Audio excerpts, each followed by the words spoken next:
ఈరోజు ఈ కార్యక్రమాన్ని స్పాన్సర్ చేసిన వారు ప్రియ తమ్ముడు గూడిపల్లి ప్రేమ్ కుమార్ అండ్ చెల్లి వసంత గారి యొక్క కుమార్తె జి రిష్ని పుట్టుకదిన సందర్భంగా ఈ ప్రోగ్రాంను స్పాన్సర్ చేశారు.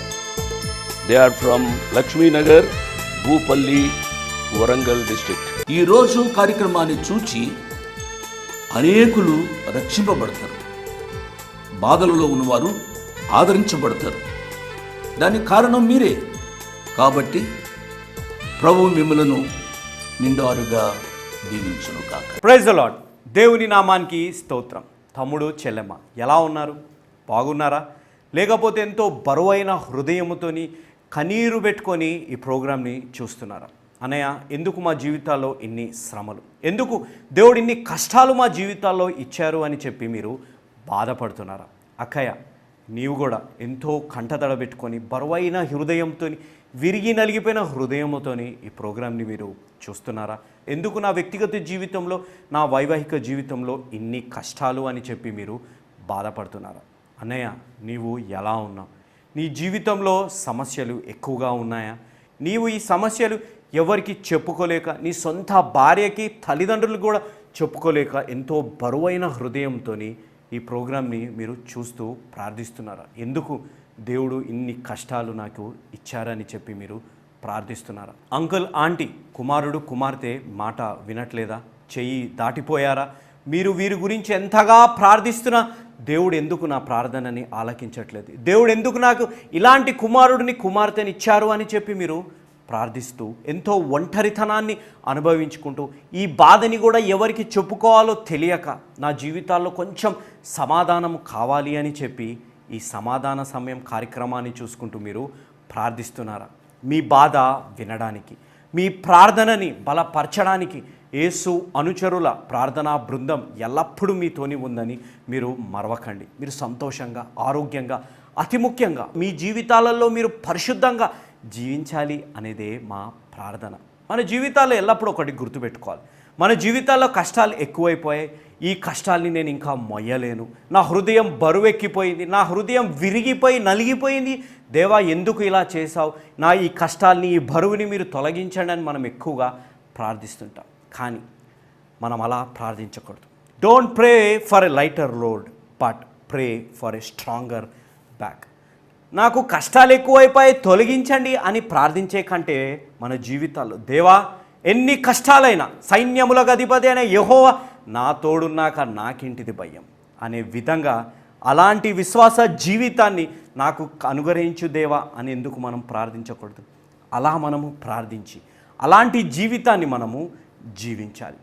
వాక్యంలోకి వెళ్లే ముందు ఒక పాటను విందాం. యౌవనంబు పక్షిరాజు యౌవనంబు వలెనే క్రొత్త యౌవనంబై వెలయునట్లుగా మేలిచ్చి నీదు భావమును సంతుష్టి పరచునుగా ఆ కారణముచే దేవ సంస్తుతి చేయవే మనసా.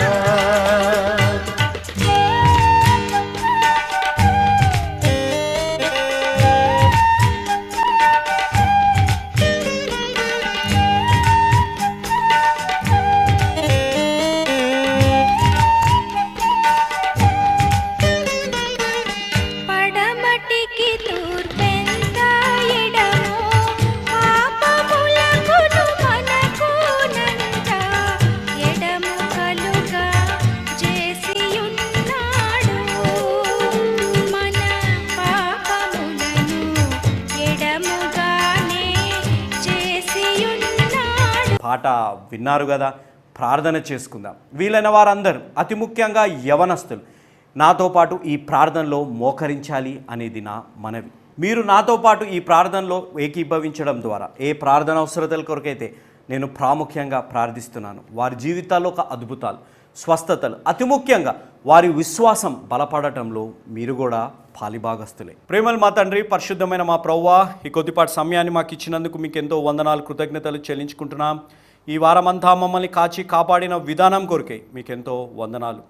మీ అపారమైన ప్రేమలో, మీ అపారమైన కృపలో ప్రవ్వా మమ్మల్ని ఉంచుకొని ఇంకా సజీవులుగా మమ్మల్ని ఉంచినందుకు మీకెంతో వందనాలు. ప్రవ్వా కృపామయుడు, కరుణామయుడు, ధవలవర్ణుడైన దేవుడు, రత్నవర్ణుడైన దేవుడి మీద నమ్మకం ఉంచి, యేసు అనుచరులుగా పిలబడుతున్న మా మీద నమ్మకం ఉంచి ఒక భారము, ఒక బాధ్యతతోని పంపించారు. మేము మీ యందు నమ్మకంగా విజ్ఞాపన చేస్తామని. కాబట్టి ప్రవ్వా మీ పరిశుద్ధమైన పాదాల ముందు ఈ ప్రార్థన అవసరతలన్నింటినీ తీసుకొని వస్తున్నాం. వారి కుటుంబంగా, ఆర్థికంగా, వైవాహికంగా ప్రవ్వా సెటిల్మెంట్ విషయంలో, ప్రవ్వా వివాహ విషయంలో, ప్రవ్వా సంతానము విషయంలో ఎన్నో బాధలు, ఎన్నో కష్టాలు, వారి జీవితాల్లో ఒక అద్భుత కార్యాన్ని మీరు చేయమని, వారి జీవితాల్లో స్వస్థతలు తీసుకొని రమ్మని, వారి జీవితాల్లో వారి విశ్వాసాన్ని మీరు బలపరచమని మేము వేడుకుంటున్నాం. వీరిలో ప్రాముఖ్యంగా ప్రవ్వా పి విజయలక్ష్మి థైరాయిడ్తోని, కాళ్ల తిమ్మిర్లతోని బాధపడుతున్నారు. వారి స్వస్థత కొరకై లక్ష్మీ నాయుడు థ్రోట్ ఇన్ఫెక్షన్తోని, ఎల్లయ్య పెరాలసిస్తోని, ఏ పార్వతి షుగరు, థైరాయిడ్, గ్యాస్ట్రిక్ ప్రాబ్లంతోని బాధపడుతున్నారు. వారి స్వస్థత కొరకై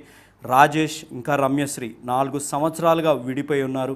వారిని తిరిగి కలపమని, వసంత కీళ్ల నొప్పులతోని, సంతోషమ్మ ప్రవ్వా పెరాలసిస్ వచ్చి చెయ్యి కాళ్ళు పని చేయట్లేదు, జోసలిన్ ప్రవ్వా థైరాయిడ్ నుంచి స్వస్థత కొరకై ప్రార్థిస్తున్నాం.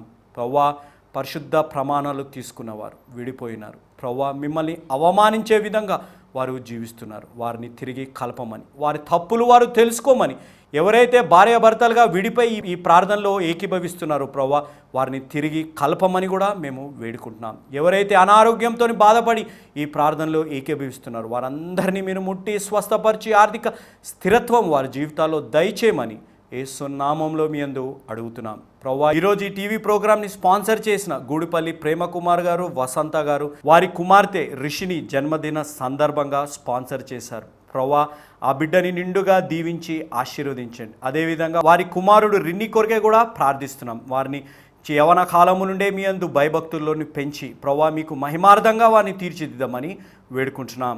ఈ కుటుంబం ఈ ప్రోగ్రామ్ని స్పాన్సర్ చేయడం ద్వారా కోట్లాది ప్రజలు ఈ వాక్యాన్ని విని రక్షణ పొందే అవకాశాన్ని, భాగ్యాన్ని దయచేసినందుకు మీకు ఎంతో వందనాలు. ప్రవ్వా ఈరోజు ఈ టీవీ ప్రోగ్రామ్ని చూస్తున్న ప్రతి బిడ్డని, ఈ ప్రార్థనలో ఏకీభవిస్తున్న ప్రతి బిడ్డని పేరు పేరున దీవించి ఆశీర్వదించమని వేడుకుంటూ యేసుక్రీస్తు అతి పరిశుద్ధమైన నామమును అడిగి వేడుకున్నాం తండ్రి, ఆమేన్. నాతో పాటు ప్రార్థనలో ఆమేన్ చెప్పిన ప్రతి బిడ్డని దేవుడు నిండా ఆరుగా దీవించునుగాక. నా వాక్య అంశం how to face storms like an eagle. మన జీవితాల్లో ఉన్న తుఫాన్లని పక్షిరాజు వలె ఏ విధంగా ఎదుర్కోవాలి అనే ఈ అంశాన్ని వివరించే ముందు ఒక వీడియోని మనం చూద్దామా? ఇక్కడ చూస్తున్న దృశ్యం ఇది ఒక పక్షిరాజు, ద కింగ్ ఆఫ్ ఎయిర్. దీని జీవిత కాలము 70 సంవత్సరాల వరకు అది బతకగలుగుతుంది. కానీ దాని 40వ ఏట తన పంజాలు ఏ విధంగా అయితే తను వేటాడి తన ఆహారాన్ని సమకూరుస్తుందో ఆ పంజాలు సరిగ్గా పనిచేయవు. తన ముక్కు వంగిపోతుంది. ఏ రెక్కలతోనైతే ఆకాశం వైపు ఎగురుతుందో ఆ రెక్కలు కూడా సరిగ్గా పనిచేయవు. ఎంతో బలహీనంగా అవి అయిపోతుంది. దాని ముందు ఒక అవకాశం. అలానే బలహీనంగా మరణించాలా, లేకపోతే నొప్పితోని బాధతోని కూడిన ఒక మార్పు అది తీసుకోవాలా. అలాంటప్పుడు అది కొండపై తన గూడు దగ్గరికి వెళ్ళి ఆ ముక్కుని ఒక రాయికి రాసేస్తుంది. ఆ రాయే క్రీస్తు. ఆ ముక్కు రాలిపోయాక కొత్త ముక్కు వచ్చాక తన పంజాల్ని లాగేస్తుంది. తరువాత తన రెక్కల్ని కూడా లాగేస్తుంది. ఎప్పుడైతే ఇవన్నీ తిరిగి పెరుగుతాయో ఒక నూతన సృష్టిగా అది మారిపోతుంది. నూతన ఉత్సాహము, నూతన ధైర్యము, నూతన శక్తితోని అది మళ్ళీ అదే పక్షిరాజు వలె ద కింగ్ ఆఫ్ ఎయిర్ లాగా మళ్ళీ నూతన జన్మ తీసుకొని 30 సంవత్సరాలు అధికంగా బ్రతుకుతుంది. మన జీవితాల్లో కూడా ఎందుకు ఈ మార్పు రావాలి?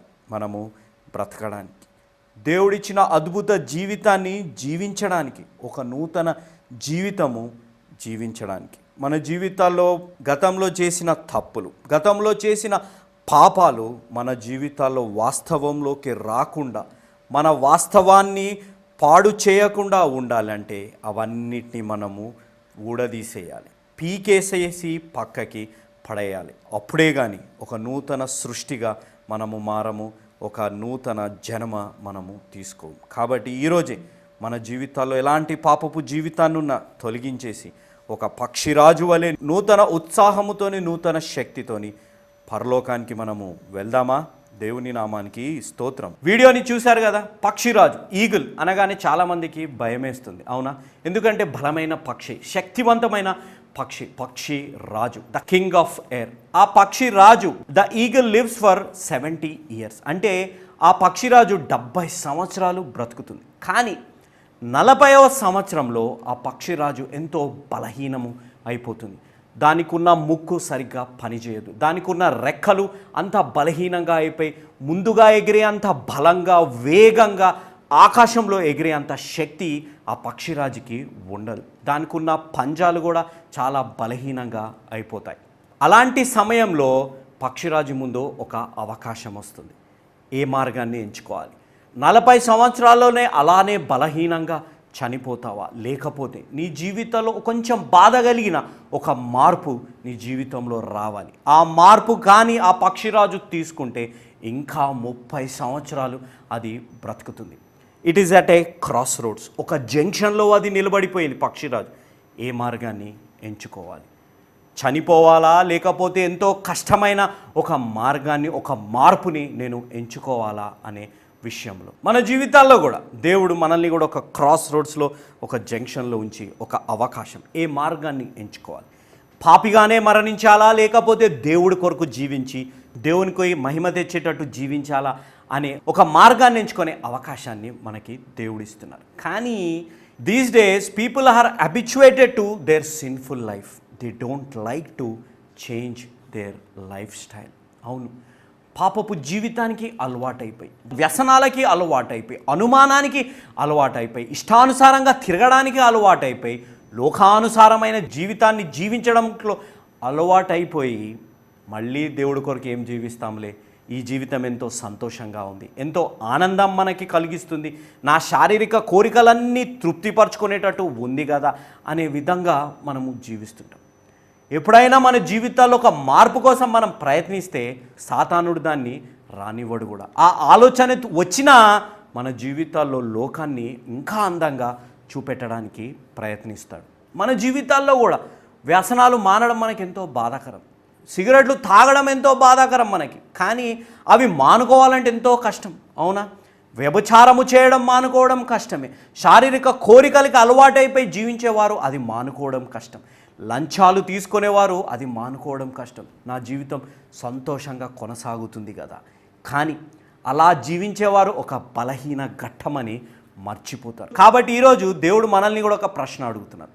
God has kept us at a crossroads and God is asking us, are you ready for a change? దేవుడు మనల్ని కూడా ఒక జంక్షన్లో, ఒక క్రాస్ రోడ్స్లో నిలబట్టి మనల్ని కూడా అడుగుతున్నారు, మార్పుకి సిద్ధంగా ఉన్నావా? నువ్వు బలహీన పడిపోతున్నావు, మార్పుకి నువ్వు సిద్ధంగా ఉన్నావా అని దేవుడు ప్రశ్నిస్తుంటే ఏ మార్గాన్ని మనం ఎంచుకుంటున్నాం ఆలోచించాలి.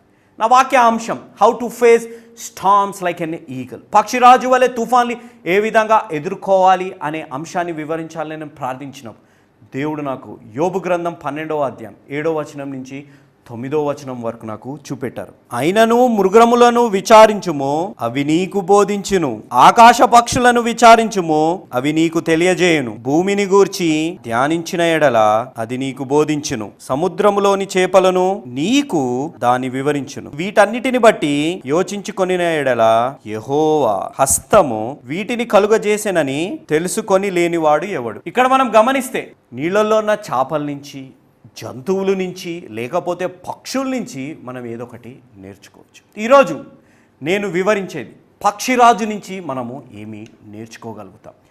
What we have to learn from an eagle. ముందుగా ఒక ఈగల్ అంటే ఒక పక్షిరాజు ఏ విధంగా ఉంటుందో చూద్దామా? ఈ పక్షిరాజుని మీరు గమనిస్తున్నారు కదా, ఈ పక్షిరాజుని మీరు చూస్తే ఇది ఒక బాడీ బిల్డర్ లాగా ఉంది, అవునా? దాని కాళ్ళు కానీ, దాని రెక్కలు కానీ, దాని ఆకారాన్ని చూస్తే ఎంతో భయమేస్తుంది. ఆ విధంగా ఒక పక్షిరాజు ఎంతో బలంగా, శక్తివంతంగా అది ఉంది. ఈ పక్షిరాజు ఎగురితే 10,000 అడుగుల పైకి ఆకాశంలో ఎగిరే అంత సామర్థ్యం ఆ పక్షిరాజుకు ఉంది. అంటే ఆ 10,000 అడుగుల నుంచి, అంటే మీరు గమనించండి, ఈ దృశ్యాన్ని మీరు చూస్తే ఈ పక్షిరాజుకి ఒక కెమెరా పెట్టారు. ఆ మీద నుంచి ప్రతి దృశ్యం ఏ విధంగా కనపడుతుందో మీరు చూడండి. ఆ 10,000 అడుగు నుంచి దానికి ఉన్న కనిచూపు ఎంత బలమైన కనిచూపు అంటే ఆ 10,000 అడుగు నుంచి దానికి ఏదైనా జంతువు కనపడితే 100 కిలోమీటర్ల వేగంతో కిందకొచ్చి దాన్ని పట్టుకుంటుందంట. అంటే మీరు గమనించాలి, అంత పైనుంచి కూడా చిన్నలో చిన్నదైనా ఏదైనా కనపడితే దాన్ని గబాల్న పట్టేసుకుంటుంది. మీరు ఈ దృశ్యంలో చూస్తుంటుండొచ్చు, ఈ పక్షిరాజు ఏ విధంగా ఎగురుతుంది, ఎంత పైకి ఎగురుతుంది, ఎంతో ఆకాశంలో అడుగులోకి అది ఎగురుతుంది. దాని రెక్కల పొడవు ఎంతో తెలుసా? 7.5 ఫీట్లు. అంటే దానికి ఎంత బలము, ఎంత శక్తి ఆ పక్షిరాజుకు ఉంది. కానీ ఈ పక్షిరాజులో ఉన్న ఒక గొప్పతనం ఏంటిదో తెలుసా? అది ఎప్పుడు చనిపోయి ఉన్న ఆహారం, కుళ్ళిపోయి ఉన్న ఆహారాన్ని తినదు. అది ఎప్పుడైనా ఫ్రెష్గా ఉన్న ఆహారాన్ని తింటుంది. కానీ ఒక పక్షి అంత మంచి ఆహారాన్ని తింటుంటే జీవాహారము తినవలసిన మానవుడు, ఒక గొప్ప అద్భుతము మర్మం లాంటి సృష్టి అయిన మానవుడు దేని మీద ఆధారపడి ఉన్నాడు?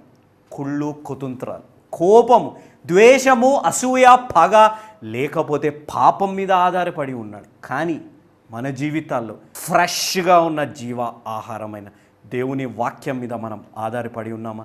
ఒక పక్షిని దేవుడు ఎంత అద్భుతంగా సృష్టించాడంటే అది చనిపోయి ఉన్న మాంసాల్ని, లేకపోతే కుళ్ళిపోయి చీమలు పట్టి ఉన్న మాంసాన్ని ఆ పక్షిరాజు ముట్టుకోడు. మన జీవితాల్లో ఎలాంటి జీవితాన్ని మనం జీవిస్తున్నాం? దేవుడు చూపెట్టే కృప పట్ల మనం విశ్వాసం కలిగి ఉన్నామా? మన జీవితాల్లో దేవుని కృప నూతనంగా ప్రతిరోజు మన పట్ల ఉన్నప్పుడు మనం దేని మీద ఆధారపడి జీవిస్తున్నాం? కుళ్ళిపోయిన హృదయాలు వేసుకొని మనం జీవిస్తున్నామే, ఎందుకు మన జీవితాన్ని నూతన పరచుకోలేకపోతున్నాం? మీరు కానీ ఈ పక్షిరాజుని గమనించండి, ఎంత పైనుంచైనా అది ప్రతి దాన్ని చూస్తుంది, ఎంత పైకున్నా దానికి ప్రతిదీ కనపడుతుంది. అంటే దాని కని దృష్టి ఎంత బలంగా ఉంది. మన తండ్రి అయిన దేవుడు కూడా ఎంత పైనున్నా మన జీవితాన్ని గమనిస్తున్నాడు. ఎలాంటి జీవితాన్ని మనము చూస్తున్నాం? మనము అనుకోవచ్చు తల్లిదండ్రులు చూడట్లేదు, తోబుట్టులు చూడట్లేదు, భార్య కానీ భర్త కానీ చూడట్లేదు, ఎవ్వరూ చూడట్లేదు నేను ఎంత పాపము చేసినా అని.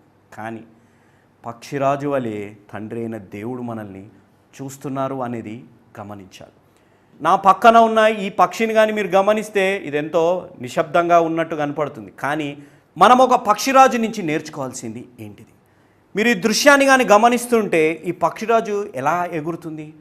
వర్షము పడుతున్నప్పుడు ఎగురుతుంది, తుఫాను వచ్చినప్పుడు ఎగురుతుంది, ఉరుములు మెరుపులు కురుస్తున్నప్పుడు, ఎంతో పెద్ద పెద్ద శబ్దాలు చేస్తున్నప్పుడు కూడా ఈ పక్షిరాజుని మీరు గమనిస్తున్నారా? ఎంతో నిశ్శబ్దంగా, ఎంతో సుఖంగా ఎగురుతుంది. అంటే ఈ పక్షిరాజులో ఉన్న ఒక గొప్ప లక్ష్యం, ప్రతి క్రైస్తవుడు, ప్రతి మానవుడు ఈ పక్షిరాజు నుంచి నేర్చుకోవాల్సింది ఏంటిదంటే, ఉరుములు వచ్చినప్పుడు, మెరుపులు వచ్చినప్పుడు, థండర్స్ అండ్ లైట్నింగ్ స్టార్మ్స్ వచ్చినప్పుడు, తుఫాన్లు వచ్చినప్పుడు అన్ని పక్షులు భయపడిపోయి దాచుకుంటాయి. కానీ పక్షిరాజు ఒక్కటే ఆ తుఫాన్లకి ఎదురుగా ఎగురుకుంటా ఆకాశంలోకి వెళ్తుంది. అంటే దేని కొరకు వెళ్తుంది? ఆ ఆకాశంలో దాన్ని దేనికోసం వెతుకుతుందో తెలుసా? సూర్యుడి కోసం వెతుకుతూ ఉంది. ఇప్పటి వరకు ఈ సూర్యుడు నా మీద వెలుగు చూపెడుతున్నాడు, ఈ సూర్యుడు మబ్బుల్లో నాకు కనపడట్లేదు కాబట్టి తుఫాను వచ్చిన, శబ్దాలు చేసిన, ఉరుములు మెరుపులు కూర్చినా నేను భయపడను. ఆ తుఫాన్లలో ఆ సూర్యుడు, వెలుగు ఇచ్చే సూర్యుడికి వెతుక్కుంటా సూర్యుడి దగ్గరికి వెళ్తుంది. మీరు ఇంకొక విషయాన్ని గమనిస్తే, ఏ పక్షికి లేని గొప్ప లక్షణము పక్షిరాజులు ఏంటిదంటే సూర్యుడిని నేరుగా అది చూడగలుగుతుంది. సూర్య కిరణాలు ఆ కంటి చూపిని కూడా ఏమీ ఆ పక్షిరాజుకి చేయలేవు. కాబట్టి ఆ పక్షిరాజుకున్న బలం, ఆ పక్షిరాజుకున్న ధైర్యము, సూర్యుడి దగ్గరికి నేను వెళ్తాను, సూర్యుడు నన్ను కాపాడుతుంది అని. కానీ మన జీవితాల్లో సాతానుడు మన జీవితాల్లో ఒక తుఫాను లాంటి సమస్యలు తీసుకొని వస్తాడు. కుటుంబాలలో భేదాభిప్రాయాలను తీసుకొని వస్తాడు. వైవాహిక జీవితంలో భార్య భర్తల మధ్య అనుమానాన్ని తీసుకొని వస్తాడు. కొత్తగా వివాహము చేసుకున్న తల్లిదండ్రులు నచ్చరు, అవునా?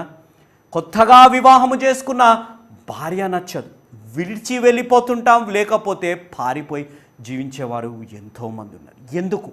తుఫాను లాంటి జీవితాల్లో మనము జీవిస్తున్నప్పుడు, ఆర్థికంగా తుఫాన్లు ఎదుర్కొంటున్నప్పుడు, అనారోగ్యంగా తుఫాన్లు ఎదుర్కొంటున్నప్పుడు ఇతర పక్షుల వలె మనము దాచుకుంటున్నామా? ఇతర పక్షుల వలె ఆ తుఫాను వచ్చినప్పుడు మనము పారిపోతున్నామా, లేకపోతే పక్షి రాజు వలె ఆ తుఫానికి ఎదురుగా మనము వెళ్తున్నామా? సూర్యుడిని సృష్టించిన దేవుడు, వెలుగై ఉన్న దేవుడి దగ్గరికి మనము వెళ్తున్నామా అనేది ఆలోచించాలి. ఒక పక్షి రాజు తుఫాన్లు వచ్చినప్పుడు ఎదురుగా వెళ్ళిపోయి సూర్యుడిని వెతుకుతుందే, ఎందుకంటే ఆ తుఫానులో ఆ పక్షిరాజుకి ఏమి జరిగినా ఆ సూర్యుడి దగ్గరికి వెళ్ళే వరకు అదంతా ఎండిపోతుంది. మన జీవితాల్లో కూడా మన తండ్రి అయిన దేవుడు, మన కుమారుడైన యేసు ప్రభు దగ్గరికి మనం వెళితే మన కష్టాలు కూడా ఎండిపోతాయి. Don't go to the sun. సూర్య నమస్కారాలు సూర్యుడిని పూజించడం కాదు, నిజమైన దేవుడు. Don't worship the sun but worship the sun of righteousness. తండ్రి అయిన దేవుని కుమారుడు యేసు ప్రభువారిని దగ్గరికి మనం రావాలి, వెలుగై ఉన్న దేవుడి దగ్గరికి రావాలి. అలాంటి తుఫానులలో ఆ దేవుడి దగ్గరికి వస్తే మన కష్టాల్ని దేవుడు తొలగిస్తాడు. యెషయా గ్రంథం 40వ అధ్యాయం 31వ వచనం, యెహోవా కొరకు ఎదురు చూసువారు నూతన బలము పొందుదురు, వారు పక్షిరాజు వలె రెక్కలు చాపి పైకి గురుదురు, ఆలయక పరిగెత్తుదురు, సొమ్మసిల్లక నడిచిపోవుదురు. అంటే ఇక్కడ మీరు గమనించాలి, నూతన బలము, నూతన శక్తి మన జీవితాల్లో వస్తుంది. ఎప్పుడు? When we look for the sun of righteousness. Eagle looks for the sun, are we looking for the sun of righteousness అనేది గమనించాలి. ఒక పక్షిరాజు ఎంత బలంగా ఉన్నా తన జీవితంలో కూడా తుఫాన్లు వస్తాయి. ఆ తుఫాన్లు ఎదుర్కొన్నప్పుడే ఆ మనిషి జీవితంలో ఎలాంటి వాడు, what kind of a man he is and with what metal he has been made అనేది తెలిసిపోతుంది. ఏ మట్టితోని సృష్టింపబడ్డవాడు అనేది తెలిసిపోతుంది. కాబట్టి శ్రమలు వచ్చినప్పుడు ఇతర పక్షుల వలె దాచుకోకుండా పక్షిరాజుల వలె మన జీవితాల్లో మనము జీవించాలి. నూతన శక్తి the sun of righteousness will give us అనేది గుర్తుపెట్టుకోవాలి. నా పక్కనున్న పక్షిరాజుని మీరు గమనిస్తే దీనికి ఏ శత్రువులు ఉంటారులే, ఇంత బలంగా ఉంది పక్షిరాజు, దీనికి ఏ శత్రువులు ఉండరులే అని మీరు అనుకోవచ్చు. లేదు, పక్షిరాజు కంటే బలమైన ఒక పక్షి ఉంది, దాని పేరు క్యాండోర్. మీరు ఈ దృశ్యాన్ని చూస్తే దీన్ని క్యాండోర్ అని అంటారు. పక్షిరాజు కంటే బలమైన పక్షి ఇది, దానికంటే బరువు ఉండే పక్షి. పక్షిరాజు 20 పౌండ్స్ ఉంటే ఈ పక్షి 25 పౌండ్స్. మీరు ఈ దృశ్యాన్ని గమనించండి. ఈ క్యాండోర్ ఈ పక్షిరాజుని ఏ విధంగా బెదిరిస్తుందో గమనించారా? ఇలాంటి సమయంలో పక్షిరాజు ఏ విధంగా ప్రవర్తిస్తుంది? ఈ క్యాండోర్ అనే పక్షి దీన్ని వెంటాడి వేధిస్తుంది. కానీ పక్షిరాజు ఏం చేస్తాడో తెలుసా? ఆ పక్షిరాజు సూర్యుడి దగ్గరికి వెళ్ళిపోతాడు. ఏ పక్షి ఎగరనంత పైకి ఎగిరుతాడు. ఎగరగానే ఈ క్యాండోర్ కూడా పక్షిరాజు వెంట వస్తుంది. కానీ ఎప్పుడైతే పక్షిరాజు సూర్యుడి దగ్గరికి వస్తాడు, సూర్య కిరణాలు ఈ పక్షిరాజుకి ఏ హాని చేయదు. కానీ ఈ క్యాండోర్ అనే పక్షి అంత పైకి ఎగరలేదు. ఆ సూర్యకిరణాలు ఈ క్యాండోర్ అనే పక్షిని చీకటిమయం చేస్తుంది. అంటే దానికి ఏది కనపడకుండా ఇట్ విల్ గెట్ బ్లైండెడ్. అంటే మనం గమనించాలి, సాతానుడు మనల్ని కూడా ద్వేషిస్తాడు. మనము సాతానుడికి అనుగుణంగా జీవించిన, సాతానుడికి వ్యతిరేకంగా జీవించిన, సాతానుడు చేసే పని ఒకటే, మనల్ని ద్వేషించడం. కానీ దేవునికి వ్యతిరేకంగా జీవించిన, దేవుడికి అనుగుణంగా జీవించిన దేవుడు మాత్రం మనల్ని ఎల్లప్పుడూ ప్రేమిస్తాడు. అంత గొప్ప దేవుడు. పక్షిరాజు చేసిన పని, దాని శత్రువు దాన్ని వెంటాడుతుంది. అది ఏం చేసింది? ఇక్కడ అక్కడికి వెళ్ళి దాచుకోలేదే, వారి మధ్య వీరి మధ్యకు వెళ్ళి పంచాయతీ కోసం రాలేదే. అది ఏమి చేసింది? వెంటనే సూర్యుడి దగ్గరికి వెళ్ళిపోయింది. He went to the sun when the enemy was chasing him. మన జీవితాల్లో కూడా శత్రువు మనల్ని వేధిస్తున్నాడు, వెంటాడుతుంటాడు, మన కుటుంబంలోనే చిచ్చు పెడుతుంటాడు, మన వైవాహిక జీవితంలో కూడా చిచ్చు పెడుతుంటాడు. ఎందుకు?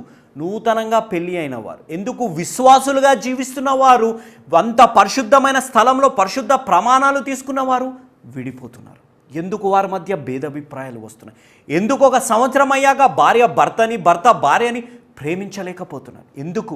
కుటుంబాన్ని విస్మయిస్తున్నారు. ఎందుకంటే ఎప్పుడైతే సాతానుడు మనల్ని వెంటాడుతుంటాడు, వేధిస్తుంటాడు, మన కుటుంబాలలో ఉంటాడు, మన శ్రమలలో మనల్ని కష్టపెడుతుంటాడు, మనం ఏం చేస్తుంటామంటే మనము భయపడిపోతుంటాం, మనము దాచుకొని జీవిస్తుంటాం.